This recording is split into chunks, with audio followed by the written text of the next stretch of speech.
দুই match suspend করে এক ম্যাচ করে আবার দুই ম্যাচ খেলতে দিয়ে আবার এক ম্যাচ সাসপেন্ড করা, এটা একটা আসলে মানে হাস্যকর ব্যাপার হয়ে যাচ্ছে। তহিদ হৃদয় একটা ম্যাচ সাসপেন্ড ছিল, না খেলে একটা, তারপরে সে দুইটা ম্যাচ খেললো। সো বেসিকলি ওর যে পানিশমেন্টটা ছিল সে কিন্তু অলরেডি সার্ভ করে নিয়েছে।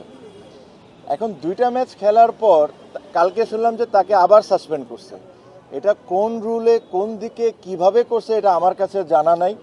সো এই জিনিস নিয়ে আমরা খুব ওয়ারিড ছিলাম। এটা actually it was very funny. এটা কোনোভাবেই সাসপেন্ড হতে পারে না, বিকজ যে ছেলে অলরেডি সাসপেনশন হয়েছে, তাকে বিসিবি অ্যালাউ করেছে খেলার জন্য দুই ম্যাচ, তাকে আবার আপনি কিভাবে সাসপেন্ড করতে পারেন?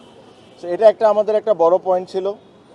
সেকেন্ডলি, কিছুদিন আগে আপনারা দেখেছেন যে গুলশান আর শাহিনপুকুরের ম্যাচে কিছু আনপ্লেজেন্ট ঘটনা ঘটেছে।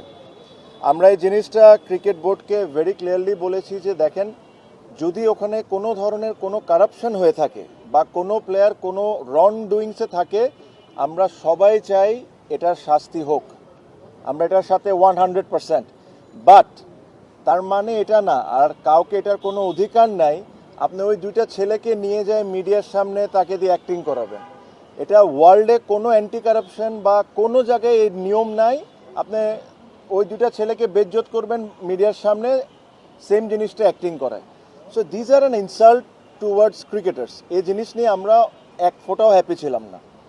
সেম জিনিস বিপিএলেও একটা ঘটনা ঘটেছে, 10 জনের নাম লিক হয়েছে বিসিবির ভিতর থেকে, 10 জনের ছবি দিছে বিভিন্ন মিডিয়াতে। এগেইন, ওখান থেকে কেউ যদি দোষী হয়, আমরা সব ক্রিকেটাররা চাই তার পানিশমেন্ট হোক, তার যতটুকু শাস্তি দেওয়া সম্ভব দেওয়া হোক। বান্ডেল থাকলে প্রতি সেনমানিতে টাকা বাঁচবে। বিকাশ সেনমানি বান্ডেল কিনে জিতুন প্রতি লেনদেনে। হোয়াট ইফ ওখান থেকে 2 জন নির্দোষ বা 8 জন নির্দোষ, এভাবে করে নামগুলা লিক করে দেওয়া publicly, it is again insult towards cricketers. So এই প্রত্যেকটা জিনিস নিয়ে আমরা খুব ওয়ারিড ছিলাম, because we believe that Bangladesh ক্রিকেটে দ্য বিগেস্ট স্টেক হোল্ডার্স আর ক্রিকেটার্স, অ্যান্ড আপনি ক্রিকেটার্সদেরকে যদি এভাবে ট্রিট করা শুরু করেন, and it's actually not done. So এই জিনিস নিয়ে আমরা আজকে প্রেসিডেন্টকে রিকোয়েস্ট করেছিলাম আসার জন্য, উনি এসেছেন, সাথে আরও 2 জন বোর্ড ডিরেক্টর ছিলেন। আমরা লম্বা চড়া ডিসকাশন করেছি, আমাদের পয়েন্টগুলো আমরা ওনাদেরকে বলেছি যে এই পয়েন্টগুলো নিয়ে আমরা আপসেট। হৃদয়ের কেসটা বলেছি যে আমাদের কাছে কোনো সেন্সই মেক করে না। হ্যাঁ, প্রথম 2 ম্যাচ যদি সাসপেন্ড হয়ে যেত ফাইন, বাট 2 ম্যাচ সাসপেন্ড করে এক ম্যাচ করে আবার 2 ম্যাচ খেলতে দিয়ে আবার এক ম্যাচ সাসপেন্ড করা, এটা একটা আসলে মানে হাস্যকর ব্যাপার হয়ে যাচ্ছে।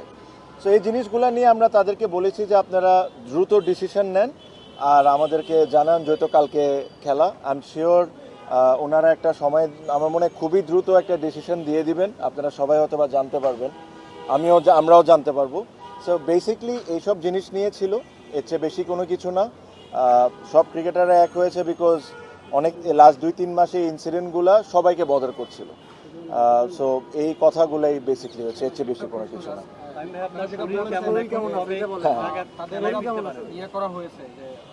নিষিদ্ধ করা হয়েছে, আবার খেলানো হয়েছে, আবার গণমাধ্যমে এসেছে যে মোহামেডান থেকে প্রেসার দিয়ে তাকে খেলানো হয়েছে। এই জিনিসটা নিয়ে কি বলবো? ভাইয়া, মোহামেডান থেকে প্রেসার দিয়ে খেলানো হয়েছে কি হয় নাই এই কথাটা ইম্পর্টেন্ট না। তাকে কি বিসিবি খেলতে অ্যালাউ করেছিল? ইফ বিসিবি অ্যালাউড, তার মানে he has served his punishment. তো যে ছেলে একবার তার পানিশমেন্ট সার্ভ করে নেয়, 2টা ম্যাচ খেলার পর ওকে আপনি একই কেসের জন্য আবার কেমনে পানিশমেন্ট দিতে পারেন? সো এটা নিয়ে আমাদের ডিবেট হয়েছে, ওনাদেরকে আমরা সুন্দর করে এক্সপ্লেন করেছি যে আমরা কি ফিল করি, তারপরে ওনারা ওনাদের মতো সিদ্ধান্ত দিবেন। এটা হলো তহিদ হৃদয় ওয়াজ ওয়ান পার্ট, আদার 2টা পার্ট আমি আই হোপ আপনাদেরকে খুব ভালোভাবে এক্সপ্লেন করছি। কেউ যদি কারাপ্ট থাকে, কেউ যদি কারাপশনের সাথে জড়িত থাকে, আমরা সবাই চাই তার শাস্তি হোক, but there is always a wedge.